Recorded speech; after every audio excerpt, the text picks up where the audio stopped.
Mbaye ikaze mu kiganiro cyacu tugiye kurebera hamwe itandukaniro ry'amarangamutima n'urukundo, dore akenshi ko bamwe bajya bibacanga bakananirwa gutandukanya amarangamutima n'urukundo. Dore ko sasa rero abenshi batajya babasha gutandukanya amarangamutima n'urukundo, abenshi barabyitiranya cyane bakibeshya ku marangamutima ko rwaba ari rwo rukundo. Actually akenshi nk'abakobwa bikunze kutubaho, ugasanga nka tishoni umuntu arwaye akanya gatoya bitewe n'ukuntu akuvugishije cyangwa bitewe n'ukuntu waba umureba, not even girls only, even to boys, even someone else. Akenshi bitewe na action akweretse ako kanya ukabyitiranya umugiraga amarangamutima wowe ukibeshya ko rwaba ari urukundo. Dore sasa rero aho bishobora kuba byavamo urukundo tugiye kurebera hamwe. So uko amarangamutima y'umuntu akomeza kugenda azamuka bitewe n'uko mugenda mubana, akubonera time, cyase cya kintu ukunze akenshi ukunza kumeza kukibona mu buzima bwawe, ni hamwe biza kuvuka bikaba byavuka mu rukundo. Dore kandi uko urukundo narwo rutandukanye, just hari urukundo rwo kuba umuntu yakubwira ariko ugasanga umutima we ntabwo ari utacuweho yaguha urukundo. Ibyo nabyo bikaba ibintu bigoranye cyane kugira ngo umuntu abashe kuba yakontrola amarangamutima ye, abashe no kuba yakontrola urukundo. So something hard kandi ugomba kumenya gutandukanya just amarangamutima n'urukundo rusanzwe. Dore kandi ikindi kintu abantu bajye bakunda gukora cyane, mistake ikomeye abantu bakunda gukora cyane, bigatuma hamwe ubana n'umuntu mumaranye iminsi mike mugatangira gushwana cyangwa se mukaba mutari kumvikana. Hari ukuntu uhura n'umuntu cyangwa mukaba mwakomeza kubana muri close friends, even no friends, mukagira relationship, ariko nyamara warananiwe kuba watandukanye niba umukunda se cyangwa se umufitiye amarangamutima. Dore ikibazo kimwe uzibaza kugira ngo ubashe kuba wamenya ko ugomba gukomezanya n'umuntu cyangwa se ukamenya ukuntu mugomba kubana, uzibaza akabazo uti se uyu muntu mufitiye amarangamutima cyangwa se mufitiye urukundo. Aho kantu kazagufasha cyane kugira ukomeze kubana n'umuntu, ko akenshi abantu turahura ugasanga dufite behaviors zitandukanye. Akunda iki, we ntugikunda, ameze gutya, we ntubikunda, just wowe gusa watwawe na ya marangamutima wari umufitiye, cyangwa se wenda byatewe n'ukuntu yasetse urumva biragukuriye cyane, cyangwa wenda akajeste yagukoreye ukumva karagukuriye cyane ufati uyu muntu ndamukunda, wowe ukitiranya amarangamutima n'urukundo. Sasa rero handi usanga abantu babanye ugasanga n'igihe kirekire bagumanye, just kuba atabashije gutandukanya ko mufitiye amarangamutima cyangwa urukundo. Ahubwo iyo mukomeje kubana ukamenya ko wowe mufitiye amarangamutima, ni handi uyakuza akazavamo urukundo. Kandi urukundo not by words ngo ndagukunda, just kuko umuntu aramutse akubwiye ngo aragukunda ariko umutima utabyemerwa ntabwo bari urukundo. Ahubwo ntandi usanga maybe yakugiye amarangamutima y'ako kanya, aho ugasanga cya kintu yanakunze akomeje kukibona by'ako kanya, ahora akibona kikazajya kigashira kumva ni ibintu bisanzwe. Ayo aba yari amarangamutima, ntabwo byari urukundo. Dore kandi ikindi kintu cyagufasha kugira ngo urukundo rukomeze kujya mbere cyangwa se rukomeze rwokipe mu bantu, buriya akenshi urukundo rujyana n'ikintu bita ubushuti. Akenshi buri umuntu mutabanye inshuti ngo mube mwamenyana, bashe kuba mwakikontrolana hagati yanyu, bashe kuba mwamenyanya beyond each other. Akenshi biragorana kuko niyo musereranye akenshi birakunanira kwikontrola, ariko iyo mwabaye inshuti akenshi bashe kuba ati uyu muntu twe tubanye gutya kuko mukunda, urukundo n'urwo rujya mbere. Akenshi bakunda kubivuga nk'abafilozofi benshi ati ngo urukundo ni impumyi. No, but me, I don't agree on that. Akenshi sinyega ko urukundo ari impumyi, ahubwo ni ukumenya ati si uyu muntu ndamukunda. Buriya akenshi umuntu ukunda ntiwapfa kumubabaza cyangwa se ibibazo akenshi mwanagira ntimwajya mubura kubikemura kuko uzi ko ugize ute umukunda. Akenshi ariko bikajyana n'icyo nabwiye ubushuti. Buriya umuntu mwagiranye ubushuti akenshi munaziranye ntabwo ibintu bigorana nk'umuntu rasa wagira amarangamutima ukahita utwarwa nabyo ukibeshya ko rwaba ari urukundo. Akenshi uwo muntu biragorana, ariko nibura nk'iyo mwabanje ibintu by'ubushuti ntibyandi bigenda bikadevelop urukundo nyine mukamenyana beyond, mukakomeza kumenyana cyane, ugasanga akenshi n'igihe mwaserereye cyangwa mufitanye ikibazo nta bintu birenze mwabikemura kuko wowe wasobanukiwe umubano wawe. Abenshi ntabwo bashobora gusobanukirwa umubano bafitanye n'abantu, just akishuka ugasanga ni inshuti ariko ntamenye roreye mu buzima bwawe, ari kwitiranya ibintu ugasanga n'abandi abantu batabasha kuba babana ngo bakomeze kuba bakubaka umubano wabo bikomeye, cyangwa se akaba atamenya uyu muntu afite rore yihe mu buzima bwanjye. N'ahandi urukundo rw'umuntu umva ngo rwaragabanyutse cyangwa abantu bari inshuti bashwanye, kwa ko we hari ibyo yashatse biri beyond y'ibyo undi yashakaga, cyangwa se atabashije kuba yanamenya, cyangwa se atabashije kuba we ubwe yanasobanukirwa. urukundo ni amarangamutima amara igihe kirekire, amwe uwo wayagiriye akomeza kukwereka bya byiza wakunze cyangwa se cya kintu cyagukure kugira ngo ubashe kuba wayamugirira, kuko akenshi umuntu ntabwo ashobora kugira buriya amarangamutima adafite icyo ashingiyeho.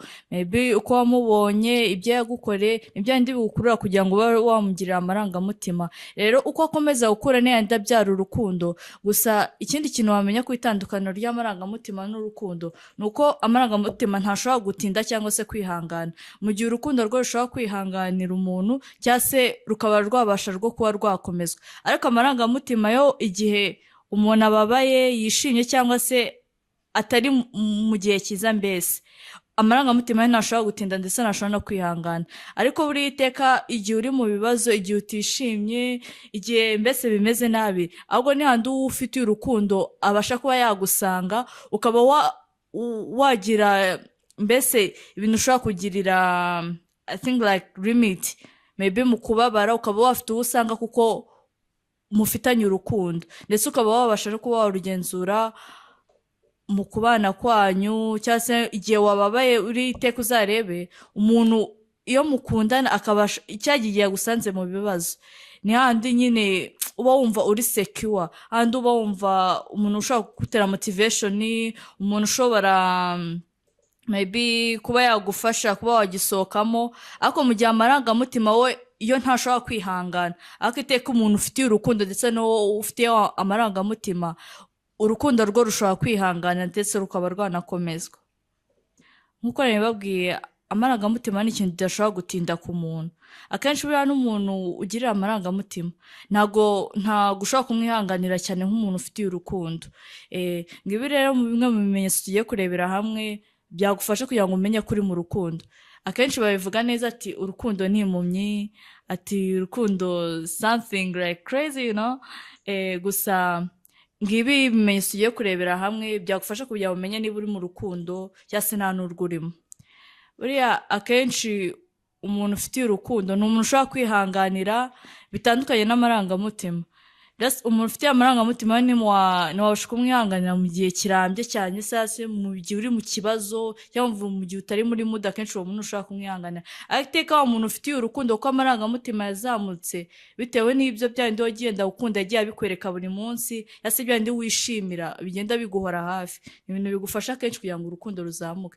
Akenshi ngiki kintu kizakwereka kugira ngo umenye ko umuntu mukunda. Akenshi abashakashatsi benshi bagiye bavuga ko urukundo ari kimwe mu bintu bigabanyiriza stress umuntu, yase ari mu miti ivura abantu ububabare bwo mu bwonko, yaba ubw'ubwonko yaba ubw'umubiri. I don't know, depends on your disease, niko nabivuga, depends on n'ikintu ubabaye. Akenshi wa muntu nyine ukunda agufasha kuba cyakugabanyiriza. Akenshi hari abantu bagira stress cyangwa se bakumva bafite nk'irungu, bakifuza nibura wa muntu bafitiye urukundo hafi. Maybe it may not be your boyfriend, your girlfriend, maybe your someone normally, just kusuma wowe umuntu ufitiye urukundo, no muntu wagufasha kugira ngo stress zazigabanyuke. Or maybe niba ufite n'ikibazo ukaba wanamuganiza akaba yanagufasha. Ibyo ari ni mu bintu wa muntu uhita utekereza cyangwa se hantu wumva uri free, wa muntu uba muri kumwe ukumva ushobora kuri shy, you are thinking something else bitari beyond. Akenshi uwo muntu uba umufitiye urukundo. Cyangwa se akenshi nko mu rukundo urabizi, akenshi nk'iyo umuntu mukunda bajya bafonda kuvuga ngo uramutinya, maybe kugira isoni, kumutinya. Ashobora nko gusanga ahantu hari public cyane noneho biba akarusho, ho ntiwabasha no kwifata birenze, utumva ugize isoni ukabura ikivuga. Ikindi kimenyetso kigaragaza ko umuntu mukunda, handi uba wapanze kuvuga ibintu wabishyize ku murongo ufatisha uyu muntu noneho nazi ndahita nzimurapira, ndahita mubwira hano waba ukimuntu ukahita ubyibagirwe. That's a sign of love. Nandi uba wapanze ibintu uvuga ati ndaza kumubwira ibi n'ibi, yaba agihinguka ukahita ubyibagirwa. Uwo muntu ni kuba umufitiye urukundo. Cyangwa se wa muntu ugusanga ahantu muri public yaba nakigukora ukahita wumva ufite isoni, ukahita wumva abantu bose wagira ni wowe bari kureba, ukahita wumva umeze ukuntu. Guy, that's a sign of love. Uwo muntu umukunda ntuwitware nk'aho wagira ngo rero ntibigaragara. Actually n'ikindi kintu nk'uko nabibabwiye, ububabare yari umuntu ufite ububabare bw'umubiri ubwo mu mutwe intekerezo zinshi nyine kumva bimwe nanavuga ko ari stress cyangwa ibindi bibazo bisanzwe by'umubiri akenshi uri kumwe n'umuntu ukunda biragabanyuka n'andi wumva stress zagabanyutse n'andi wumvaga aho ubabara hari gukira n'andi wumvaga ibyinshi wibazaga ugasa nk'ibigabanyutse ukaba nk'umuntu uri kurelaxinga just in a water nabivuga ko uri nka muri swimming pool just like that gusa urukundo ikindi kintu ubasha kurumenyaho akenshi ibintu byose nyine urashishoza uko akenshi iyo umuntu ukunda guhemukiye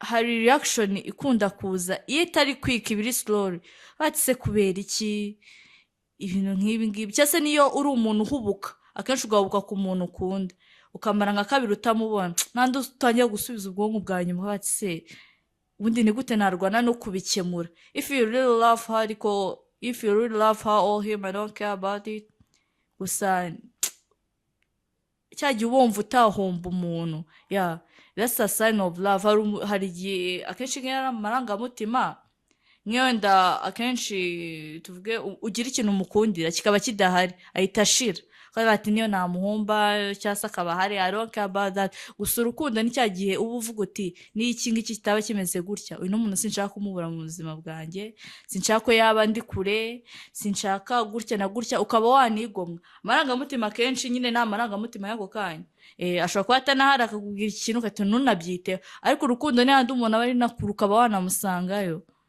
ukaba wamusanga ukagira ibyo wigomwa kubwe kuko umukunda nyine ikindi kimenyetso kigaragaza ko uri mu rukundo akenshi urukundo rutuma ujya sometimes ituma uhindura behaviors and the way of reacting akenshi nk'urugero ushobora kubona nk'ufite urwo rukundo cyangwa se uwo mufitanye urwo rukundo for accidental ukamubona nko mu bantu benshi cyangwa wenda ukatangira kwezi ndaza kumusuhuza utera ntimusuhuza ndamusuhuza gutya ndamubwira iki ndahita mubwira iki cya mbere ugatangira gusa nkaho ugira utuntu tw'udustress tugendeye ku bushakashatsi akenshi bavuga yuko urukundo rusa nkaho rimwe na rimwe rutera umuntu stress mu mutwe gusa stress zitakabije ariko just reaction ukaba uyu muntu ntiduhura ndamubwira ngo iki noneho ampurisa gusanze nko mu bantu benshi ukamubona utari mwabiteguye cyangwa se wanabiteguye ariko rimwe na rimwe bisa nk'ibigutunguye basa ngo ndamusuhuzane sinjye ndamusuhuze mwihorere